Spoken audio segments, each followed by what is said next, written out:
Good afternoon, everyone. My name is Renato Goldstone. I presently serve the Office of Diversity, Education, and Research in the College of Medicine under the direction and leadership of our Associate Dean, Dr. Carla Booten Foster. At the conclusion of this lecture today, we will present 9 awards to members of our community, some of whom you may already know and some who you may get to know better. So I wanted to welcome you to our 4th annual Dr. Samuel L. Kountz Jr. lecture. For those of you who are not familiar with Dr. Kountz, Dr. Kountz was born in 1930. He was an African-American kidney transplantation surgeon from Lexa, Arkansas. And like many others, his desire to become a physician originated in his childhood when he accompanied a friend to a hospital for an emergency. Seeing firsthand the relief that the doctor was able to provide, Dr. Kountz's mind was made up. In his senior year of undergraduate study at what is now the University of Arkansas Pine Bluff, he encountered Senator J. William Fulbright, who you may know as the originator of the Fulbright Fellowship. And it was him who encouraged Dr. Kountz to consider medical school at the University of Arkansas, Little Rock. Dr. Kountz was rejected and spent the next 2 years completing graduate work in chemistry. Undeterred, he was then awarded a full medical scholarship in 1954. Dr. Kountz would be renowned for performing the first kidney transplant in a non-twin donor, a feat that was executed when he was still a medical resident. Dr. Kountz was appointed professor of surgery and chairman of SUNY Downstate in 1972 and surgeon-in-chief at Kings County Hospital. At the time of his death, he had personally performed over 500 kidney transplants, the most performed by any physician in the world at that time. In the spirit of Dr. Kountz's lasting medical impact, the Office of Diversity, Education, and Research holds this annual lecture and award ceremony in his name. As an academic institution, we deeply value academic achievement. And for this year's Kountz lecture, we thought it fitting to discuss the factors that influence that achievement. Foremost among them is perhaps emotional intelligence. I'm now pleased to introduce you to our keynote speaker for this afternoon, Dr. Seth Langley, Assistant Vice President of Academic Support Services and Advisement here at SUNY Downstate.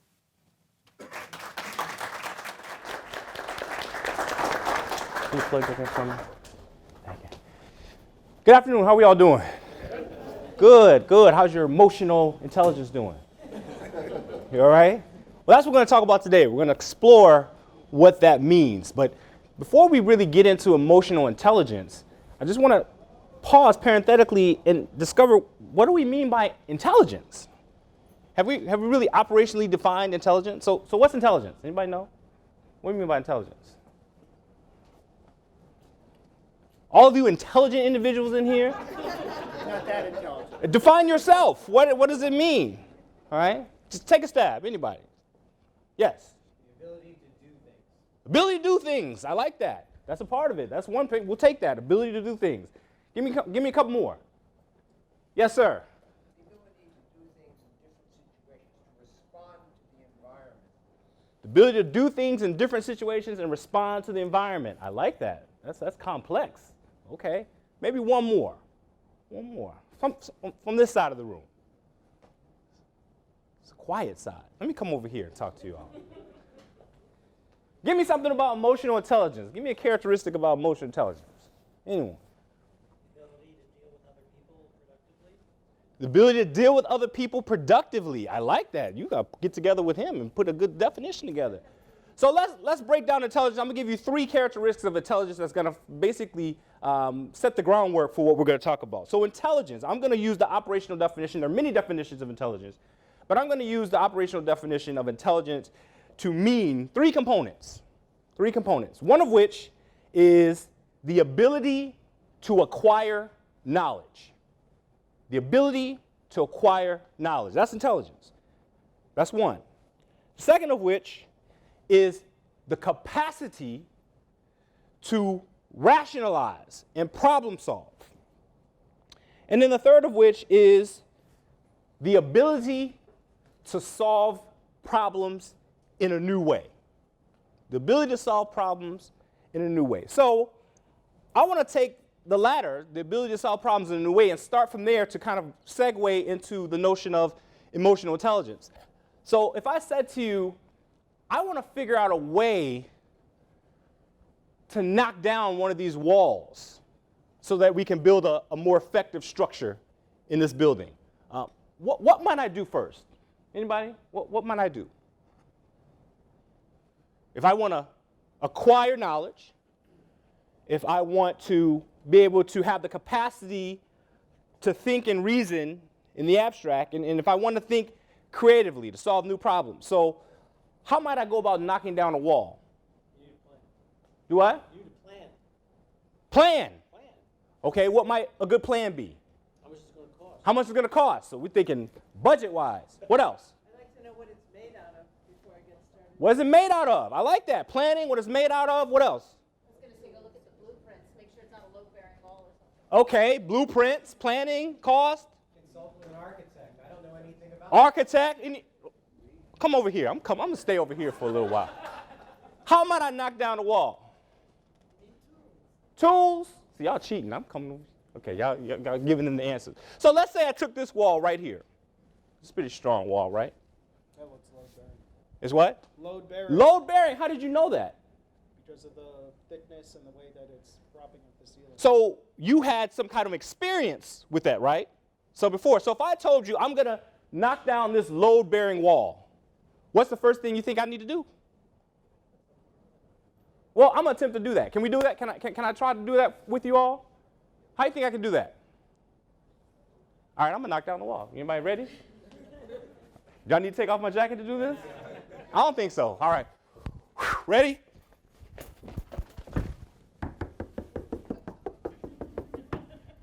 I just knocked down the wall. Now, how many of you were thinking about me knocking down the wall? Zero, right? Anybody think about me doing that? Well, I'm using my emotional intelligence because if I'm going to knock down the wall, you explained so scientifically that it would be a difficult process for me to just do that without planning. And over here, they talked about rules and planning. And so that's a part of intelligence. It's using your creativity, using your experience, using the tools and the wherewithal to solve new and creative problems. So that's what I'm going to talk about today specifically. I'm going to go into that. So by the end of this talk, I would have given you a little bit of insight. And emotional intelligence is a very complex subject matter. And it certainly can't be resolved in a matter of minutes. But I want to give you some things and some strategies and skills just to take home with you that might be useful in dealing with it. So we're going to operationally define emotional intelligence. I just talked to you about intelligence, but emotional intelligence. What jumps out at that first point to you? Anything as you read that? Nothing? Life satisfaction. Okay, that's important to you. Life satisfaction. What else? There must be some vision going on. You must have some achievement vision. Some type of vision. Okay, I like that. The word achievement is there. What else? Are all of us employed? Do we work someplace? All right, if you don't, you're working towards something, and maybe you work for yourself. What were you going to say? I was just saying that it's a factor. It's not all of it, but I think the part that it's an important factor. It's a factor. Without that, you need other things to do it. That's right. It's one of many things, right? Okay, we're going to look at more specific. We're going to identify those factors, right? Because I said broadly that these factors influence our academic achievement, our career achievement, our success, our life satisfaction, right? All of that is tied into our emotion, but we're going to see what factors and how we address those factors, how we deal with those factors, ultimately moving forward. And then, how do we build emotional intelligence? One thing to know what it is. It's another thing to identify factors that help us know what it is, but then we need to use those factors to build. So essentially, we're going to acquire the knowledge. We're going to think about the information that we've acquired, and then we're going to figure out how to use it in our own lives, in our own way, right? So, emotional intelligence. The key there is that we're going to need to know or develop the capacity or a skill set to manage our emotions. There are times where individuals may say something to you. There are times where you may encounter something, and it may or may not be appropriate for you to speak up about that in that context. Or something may happen, and you can't speak up in that context, but then you'll go home in a safer context and project it onto another source. So how do we manage that? So it involves the management of yourself and other people. But once we're able to manage it, ultimately you can become happier, right? Anybody know the Latin root of the word emotion? Anybody know the Latin root? Immovere, to move, to motivate, to compel, to push forward. So in order for us to be happy, in order for us to move forward and manage the negative affect that comes about, we need to know how to regulate our emotion. So once we're able to do that, we'll have skills to be able to encourage ourselves, because sometimes we need input from the environment. Sometimes we need people to encourage us and to uplift us. You might go through a bad day, and you might just need that one person to say, hey, how you doing? I'm with you. Good to see you. How's your family? And that could just uplift your emotion. I was in the grocery store the other day, and I was checking out, and the per cashier that was checking me out just had this down affect, just very looking down and very flat. And I said, you know, how's your day going? And the person looked up, me? I said, yeah, how's your day going? Oh, it's not so well. I have a test tomorrow, and I'm doing this and that. I said, you know what? You're going to be okay. Tell me about what you're testing on. What are you taking a test regarding? And she started explaining. I said, you know what? You are ready for that test. And she said, you think so? Wow, okay, thank you. All right. She's putting my groceries in. And just that little interaction encouraged, made that person comfortable, and ultimately gave her the ability or the capacity to confront what she was going through. All right? So you don't take advantage of the fact that we have an impact on each other, just like people have an impact on you. It's a reciprocal process. And so once we are able to engage in these characteristics and develop emotional intelligence, we'll be able to apply that in the context of culture. As you know, there are many different cultures. There are cultures in schools, there are cultures in communities and churches, and there are cultures within your own social group. And as you know, within cultures, we have different ways of communicating. Two general ways would be, for example, a high context and a low context way of communicating. So if I communicate in a high context manner, how might that present from a cultural standpoint? If I communicate in a high context manner, how might that present? Anybody, what do you think? High context, how might that present?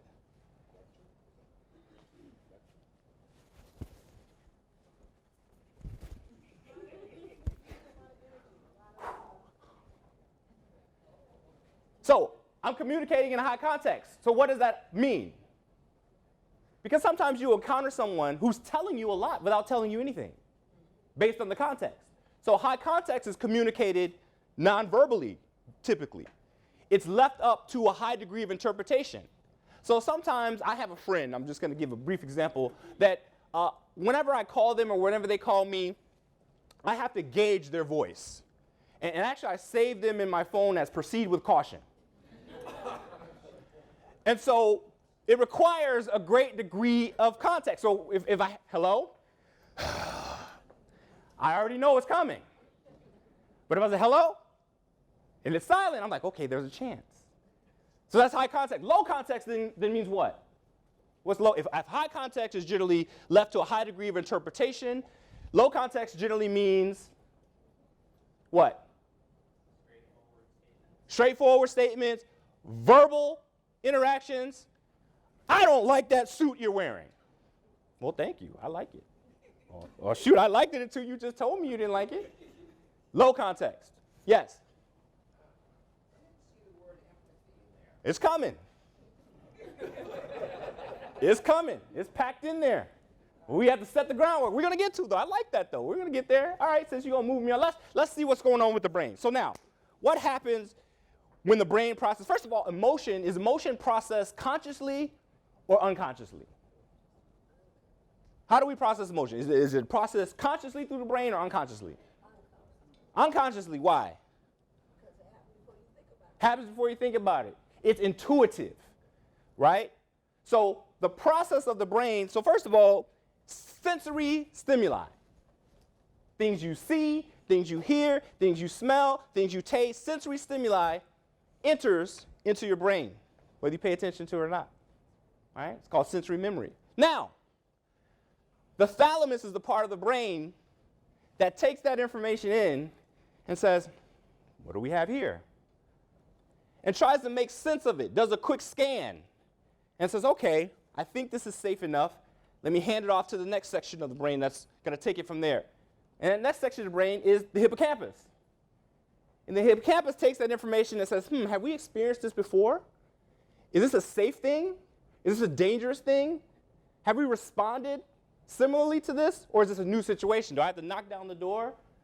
So the hippocampus says, let me interpret it, let me process it, let me break it down. And then lastly, it says, okay, now I'm ready to transfer it to what's called the emotional brain, which is the limbic system, right? We're already kind of working through that. And the limbic system says, the amygdala says, okay, now I'm going to make a decision about that information that was processed or received through the thalamus, transferred to the hippocampus, and then ultimately given to me to say, run, yell, smile, relax, which prompts the fight or flight response, right? So that's some of the general things. Now let's break down a little bit specifically for you scholars here, just a little bit. Now, the adrenal medulla sort of takes the information that's coming in and produces it, passes it along to the hormones, right? And with the hormones, they have a way of sort of processing and breaking down the information that's received, and it's sort of broken down into what's called the norepinephrine or epinephrine, right, process. But then it doesn't stop with just the hormones. Then the neurotransmitters jump in and say, hey, serotonin and dopamine say, we want to process this as well. And so those are the things that are going on chemically in your brain that ultimately results in your reactivity, right? And cortisol, which is a hormone, that's considered what hormone? The stress hormone, right? And what is the antithesis of stress? How do we, from a physiological standpoint, how do we break down stress? What's the anti-aging hormone? DHEA is the anti-aging. So that's what's going on neurologically. So let's see what happens in the heart, because the brain and the heart communicate to sort of promote the notion of emotion and ultimately emotional intelligence. So what happens in the heart? Well, the heart is responsible for receiving that information and ultimately processing it to help you understand. You know how some people say you have no heart or you're full of heart, right? So basically what's going on in the heart is saying, okay, let's try to understand what's going on, because we said that this is an unconscious process. So in order for it to become conscious, in order for you to think about it, it has to connect to the brain, right? And so once it understands what's going on, it says, okay, now we're going to produce some mood hormones to help us respond and prepare to respond accordingly. All right? And then the circular system. So the blood will rush. You ever get nervous? You have a situation where all of a sudden you just feel like all the blood is just rushing to a certain part? You know, and then it manifests in visceral symptoms like sweaty palms or stuttering or just uncomfortability altogether. Well, the circular system, the vascular system, is sort of circulating the blood and sort of helping you cope with that, and that's all coming from the heart, right, and connecting to the brain, and the brain is telling it. So ultimately, what ends up happening is that the heart and the brain are both working together to synthesize and create a way to manage and deal with what's coming in from the environment, right? Any questions so far? Yes, no, maybe so, we're okay? All right, so now let's get into the basics. So, emotion. There are some cycles of intelligence. The first key cycle is dealing with something called perception, right? By virtue of you looking at me right now, you're perceiving something. You're like, where's he going with this? Or, I follow. Or, ooh, I have a suit like that. No, you don't. You don't have a suit like that. Maybe you do. I don't know. But you're perceiving what's going on, and that's impacting your nonverbal signals. So what do we call nonverbal signals? If you're communicating nonverbally, what do we call that? What type of communication do we say? What context? High context, right? So if you meet someone and they're, what do they communicate to you? Nervousness. Well, you're perceiving that emotion, and so that prompts you to respond. I'm coming for you. I'm coming for that empathy. I haven't forgotten about it. All right? Now, how do we reason with the emotions? Well, once we perceive it, we have to say, okay, what do we do with it?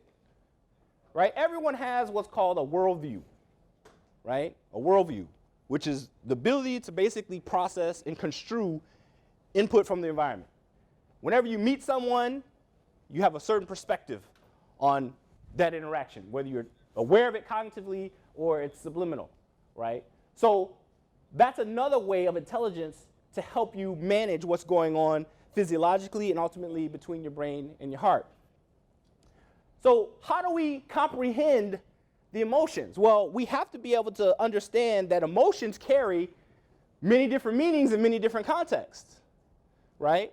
So, for example, in one particular context, you might communicate with someone else or interact with someone else from a standpoint of a symmetrical relationship. And what do I mean by symmetrical relationship?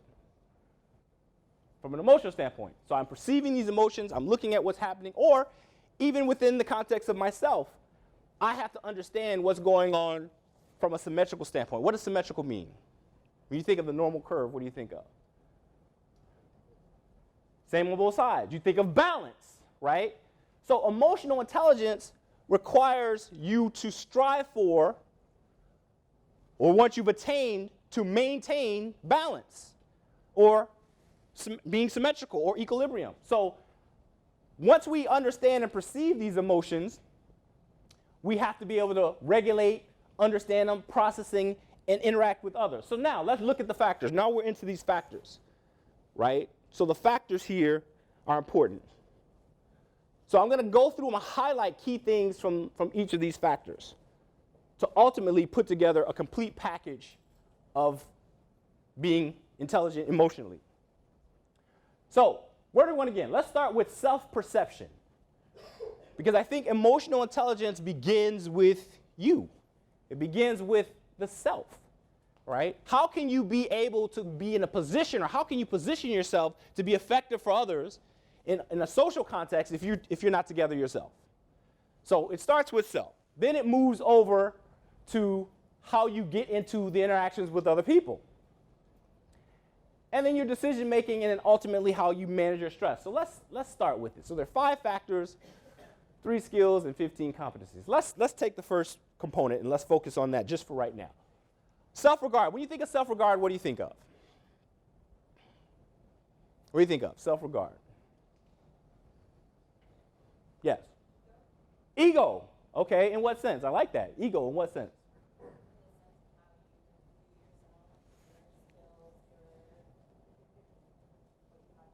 Okay, so self-regard is basically how you view yourself, how you perceive yourself, how you perceive your presentation of not only you, but how others perceive you in reaction to that. So let's try this little exercise. Everybody have a cell phone? Take out your cell phone. Go to the camera function. Go to the camera function if you want to. You don't have to. If you don't have it, just visualize. Self-imagery, right? So I want you to hold the phone up and look at yourself in the mirror. Now, come on, y'all, you were doing this 5 seconds ago before you walked in this room. I'm not asking you to do anything you've never done before. Just hold it up to yourself. This cell phone serves as a mirror, right? So now I want you to look into the mirror, look deep into your eyes. I've done this, so I look deep into your eyes, and I want you to say your name out loud. Just say it out loud. Cece. All right.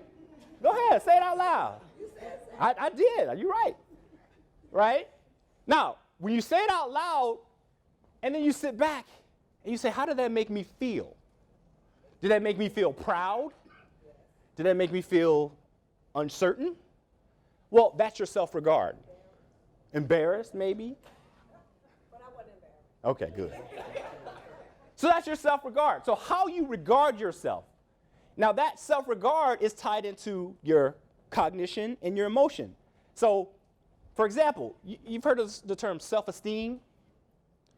So self-esteem deals with what? How you what? How you feel.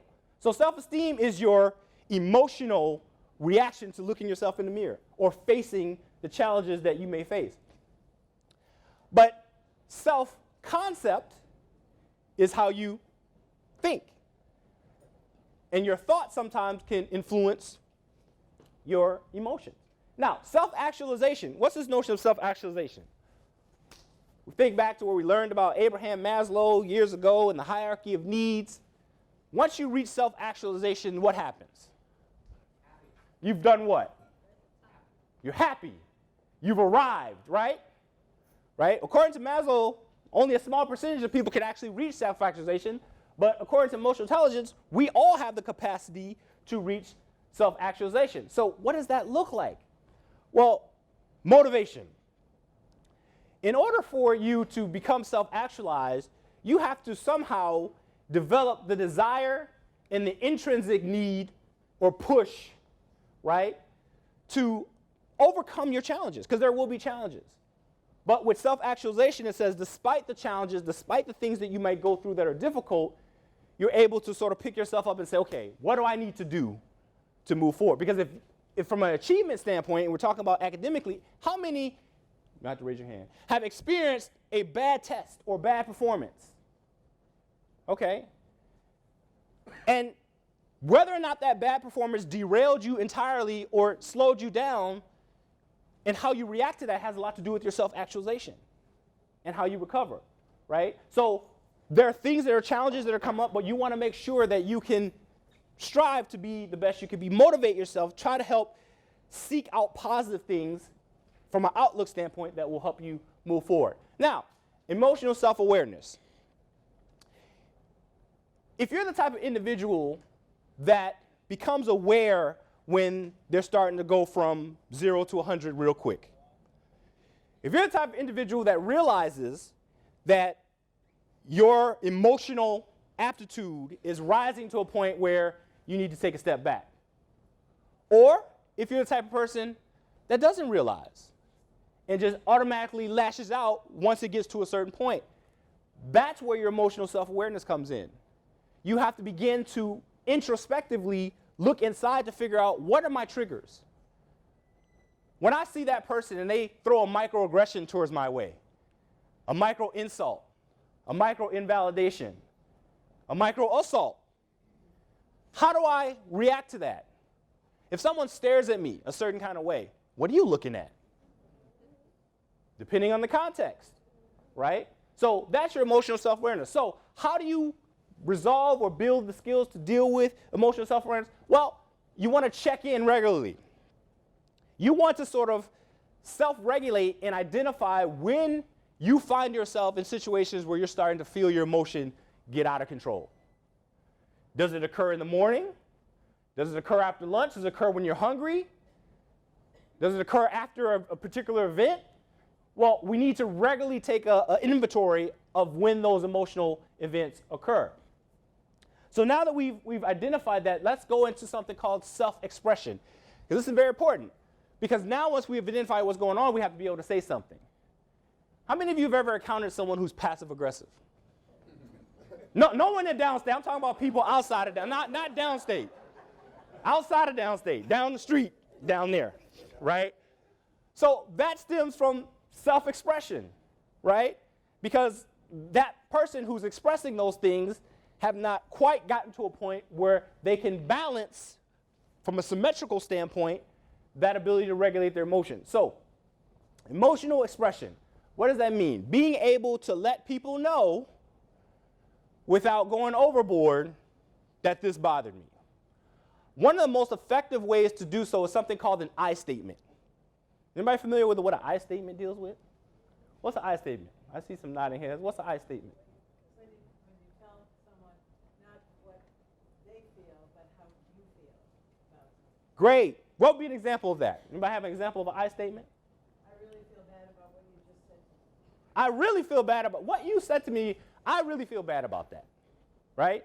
That's a good I statement. Now, how might that be a part of self-expression from an emotional intelligence standpoint? How might that be an effective way of dealing with self-expression?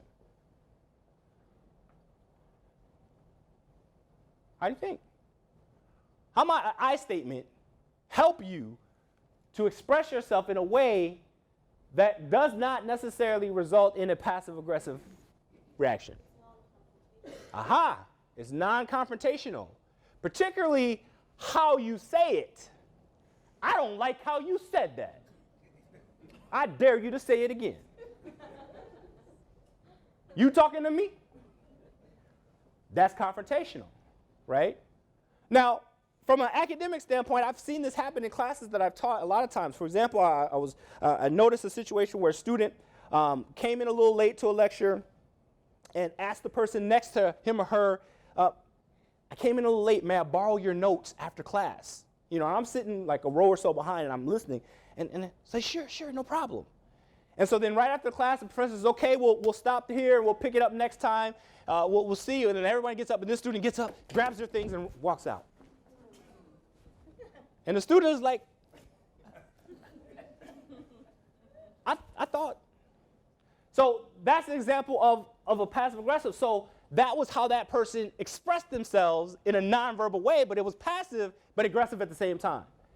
So what we want to do is we want to be able to get on a standpoint where we notice how you're feeling, why, when you're silent, sort of think through things. So for that particular student, it might have been appropriate to say, you know what, I'm not the best person to give you notes today.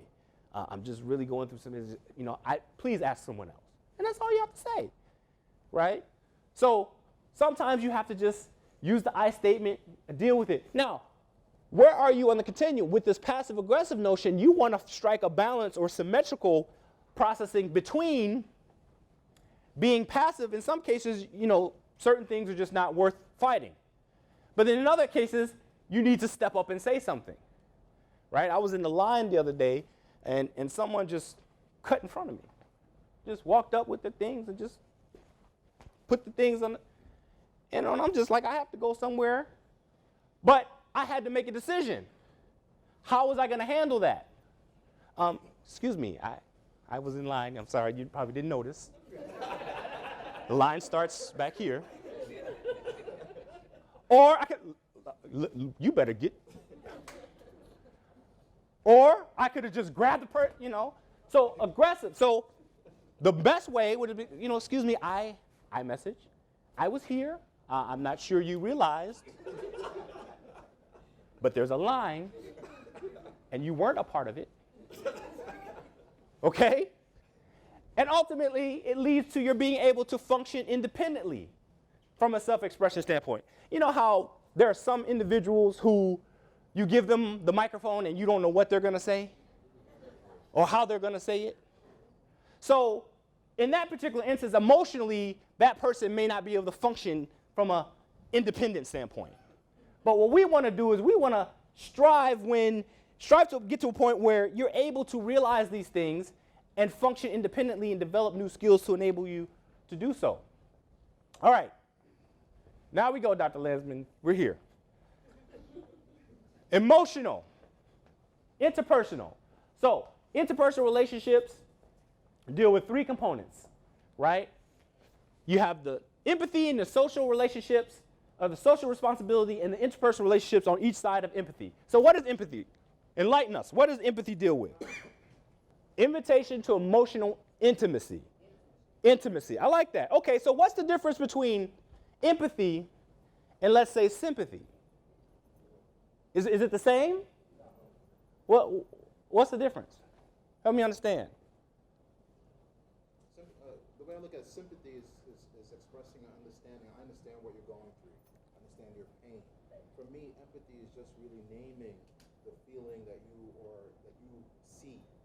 And so if the person looks sad, you just say, you look sad. And that creates the empathy, that you're acknowledging the emotion that you are feeling or seeing. So in empathy, you're saying acknowledging the emotion that's being felt. Okay, so I'm going to give you an example. A couple are having a conversation, they're talking, and married couple, a wife says to the husband, honey, I'm thirsty. And the husband says, oh, okay, I'll go get you some water.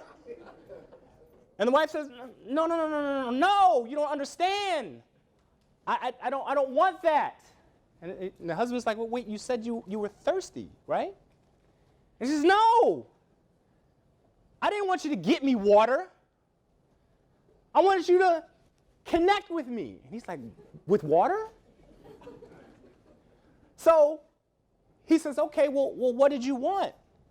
And she says, well, actually, I just wanted you to say, honey, I too share in your dry-mouthedness. And he's like, okay.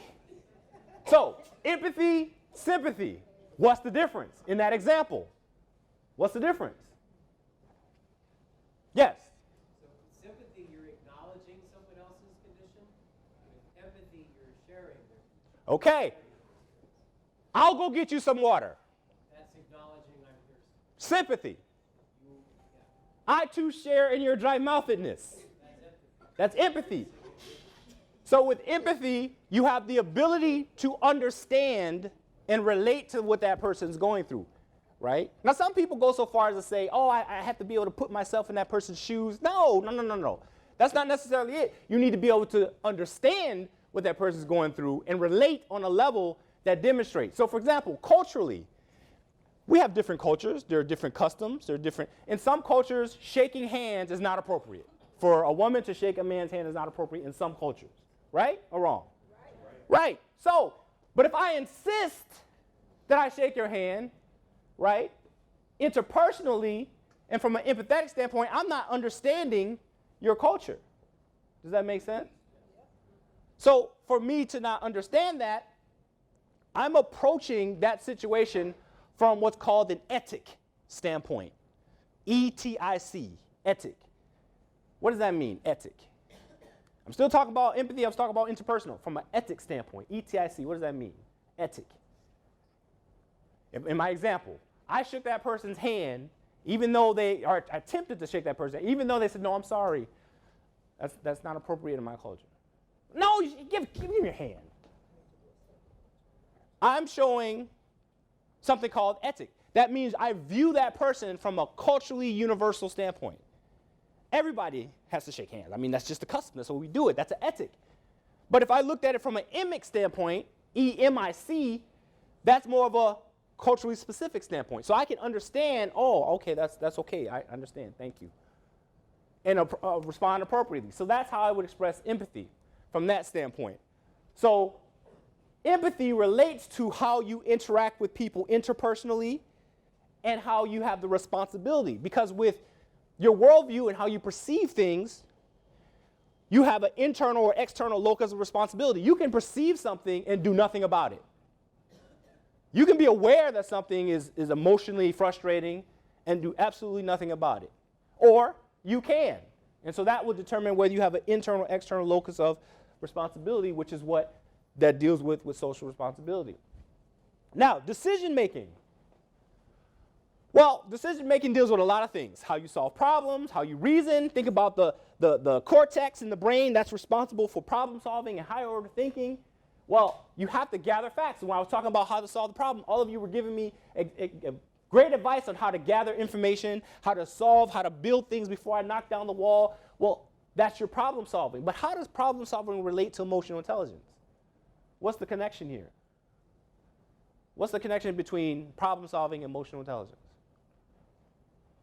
Anybody? Is there a connection? Do we know? Well, let's solve the problem right now. How does problem solving relate to emotional intelligence? How? Well, there's some clues up here. I have a question. Yes. This seems to presuppose that emotions are a problem to be solved. Okay. Rather than an experience to be had. Okay. How so? Well, I'm just getting at your question. Yes, sir. How would I connect problem solving to emotions? Maybe in terms of managing them or getting through the experience. Mm-hmm. But I don't know that just because someone is sad, we need to help them not be sad. That's true. We need to help them enjoy their sadness until they can process it and move beyond it. But I don't know that I would approach this from a problem solving angle. Okay, so let me, okay, I'm gonna come back to that and I'm gonna see what you have to say, Dr. Lance. What do you have to say and I'm gonna address that. Obviously, the first part is how you perceive the problem. If your emotions get in the way of perceiving the problem correctly, you can't solve it correctly. Right. That's true. So let's look at a context. If you're in a situation where you're a supervisor or you're working with a group on a project and your success is contingent upon the group's success, right? Now, problem solving becomes an issue because if you have that one member of the group who does not want to participate or participate sparingly or has the social loafing mindset, how are you going to approach that person emotionally? Because you're ticked off because if they don't do their part, your grade is contingent upon that. If my department doesn't succeed, I'm the one who's going to be responsible for that as a chair of that department. So that's a problem. So how do I deal with that emotionally, right? So I have to look at it. Well, what's the reality of it? So the reality of this matter is my success or our success is contingent upon how we react emotionally to each other. So I have to know how to approach that person in a way that motivates them to change. Because if I don't, there's going to be a problem which can result in conflict. So that's how problem solving is connected to emotion, interpersonally and intrapersonally. Does that make sense? Yes. Okay. Impulse. A lot of times we act on impulse. We want to do something and we do it. If I see a suit in a store that I like, I may impulsively buy, even though I just bought 4 the other day. I'm just making something up. Don't think that. Not really. But impulse. I may buy on impulse, but that's tied into my emotion. Because what if I'm feeling like, oh man, I've had a really tough week, and therefore I need to reward myself. So let me just react. Sometimes we react to do things based on our impulse, right? Okay, so last thing, how do we manage? Once we have all these emotions, how do we manage it, right? How do we get to the point where academically, career-wise, we can manage our emotions? Well, one of the things that we really need to understand is how to be flexible. We need to know how to be flexible in order to appropriately manage our emotions. I talked to you about being symmetrical. I talked to you about adapting. So one of the things we need to do to be able to manage our emotions in terms of our stress and the cortisol and stress hormone is to adapt to situations. Don't be so rigid that we can't move beyond what we're experiencing, right?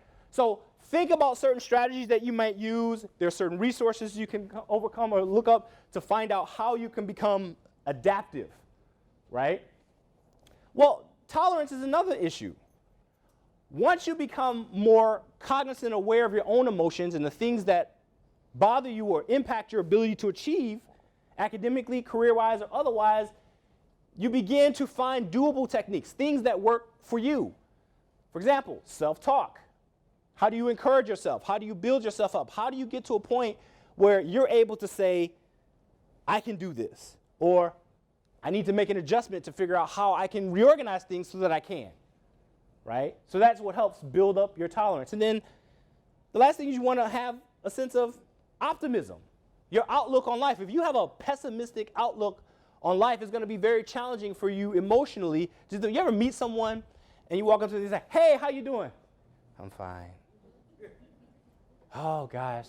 And you just leave and the energy is just taken away from you. Well, that's not optimism, right? But sometimes that can be us, depending on our situation. So even in the midst of things that are sad, that are down, that are unproductive, we have to find ways mentally to think of positive things and look at things from a positive standpoint, right?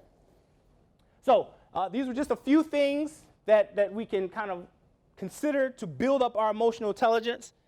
And so I just want to stop parenthetically and ask if there are any questions as to how we could do this. Because like I said, this is a snapshot. Couldn't go into everything. But are there any questions? Any thoughts? How are we going to deal with emotional intelligence? Intelligently. Through acquiring the knowledge, through thinking and rationalizing and being aware of what you have to experience, and then ultimately figuring out how to incorporate new strategies and techniques to solve emotional problems in a new creative way. All right? Thank you very much. Appreciate the time.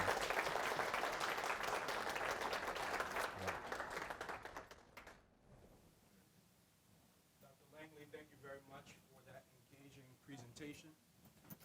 And now we are going to go into the awards portion of today's event. And now our Dr. Samuel L. Kountz 2020 awardees.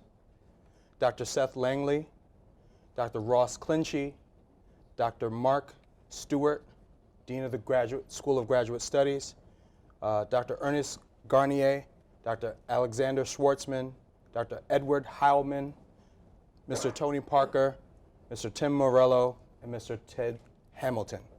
So, just so you know, it's interesting how some people who were honored and were presented said, well, why me? You know, they were questioning, well, what did I do that's so special? And it's important for you to recognize that there are certain individuals here who are unsung heroes, who are not recognized for the work that they do on a daily basis. These are individuals for without them, we couldn't get the work done in our office. These are individuals who make sure that we get the money we need. People who make sure that we are able to partner on a grant with them.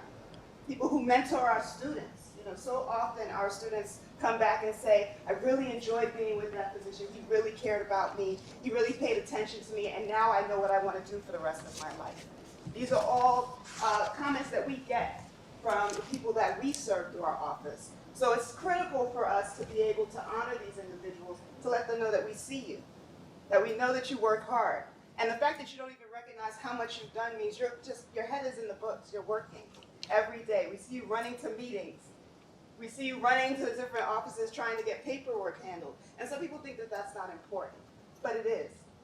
We couldn't do what we do as an office. We serve over 500 students on a regular basis, whether that's undergraduate students, medical students, high school students, even allied health students have been coming to our office for assistance because they see the greatness that has come from the programs that we offer, and the only reason we are able to do what we do is because of these individuals right here.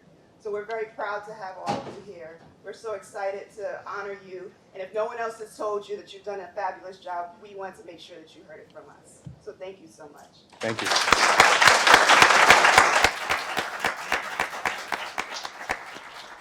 So there are 3 groups of awards. There are 10 awardees altogether, but 9 of the awardees are here today.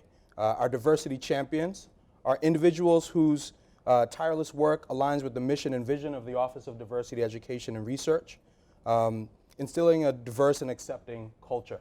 Our Excellence in Mentoring Awards are for individuals whose mentoring includes faculty, staff, or students, especially those who are involved in our diversity pipeline programs.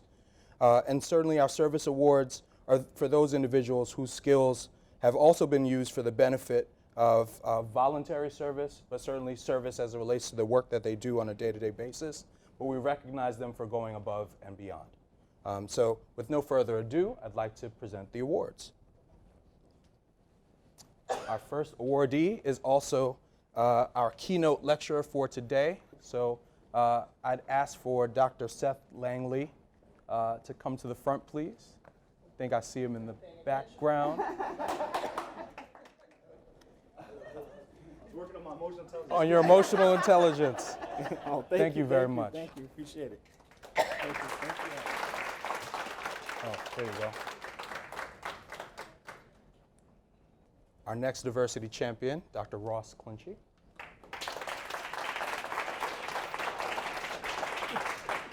Now you know what. You're not going to do this again. Dr. Wayne Scott is not present today, but he is another one of our diversity champions. He's an assistant professor in ophthalmology. So when he returns, he'll have the pleasure of I'll bring the award to his office.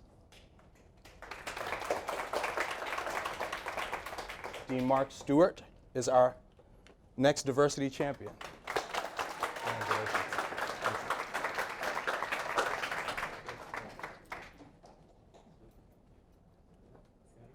Dr. Alexander Schwartzman.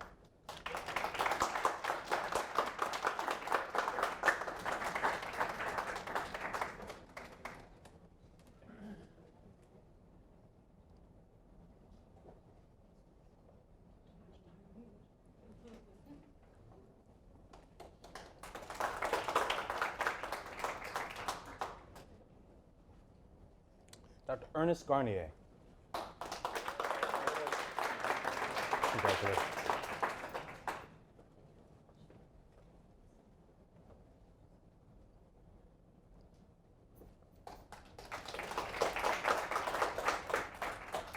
Dr. Edward Heilman.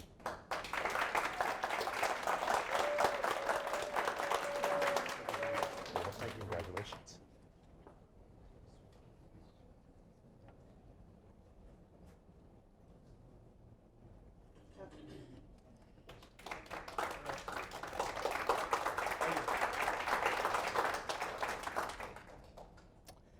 Our service awards.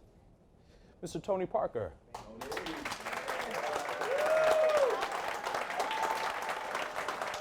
Congratulations.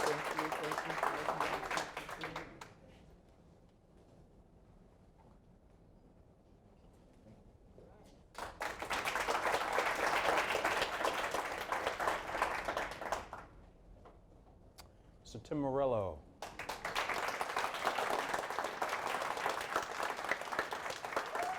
Congratulations.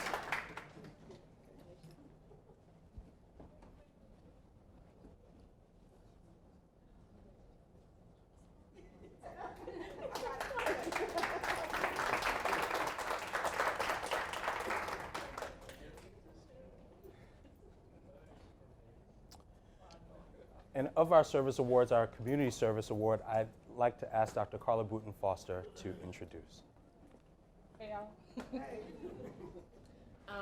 So I am truly honored to be here to celebrate everyone's contribution to the Office of Diversity, Education, and Research, as Dr. Daniel Zasade mentioned, and also to thank Mr. Monaco for putting this all together in our team, Ms. Shamika Bowman and Ms. Tina Ajay.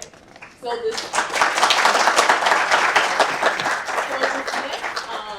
recipient is really neat.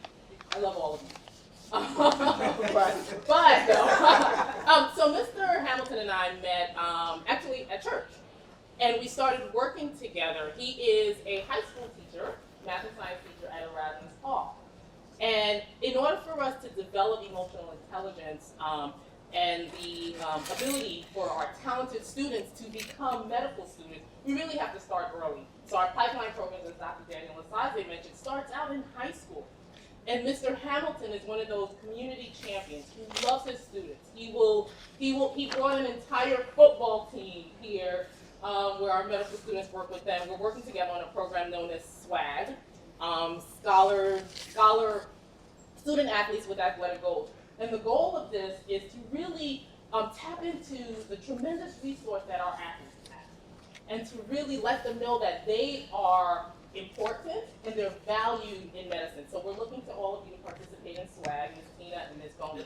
So we could not do what we do out in the community without our dedicated teachers.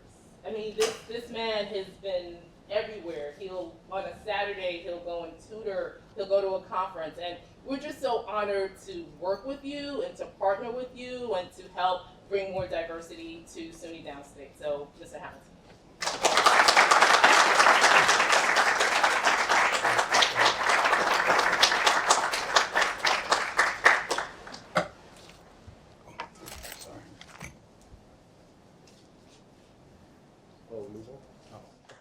And now I'd like to ask for all of the awardees to come to the front. We're going to take a brief group photo. And thank you, everyone, for joining us this afternoon.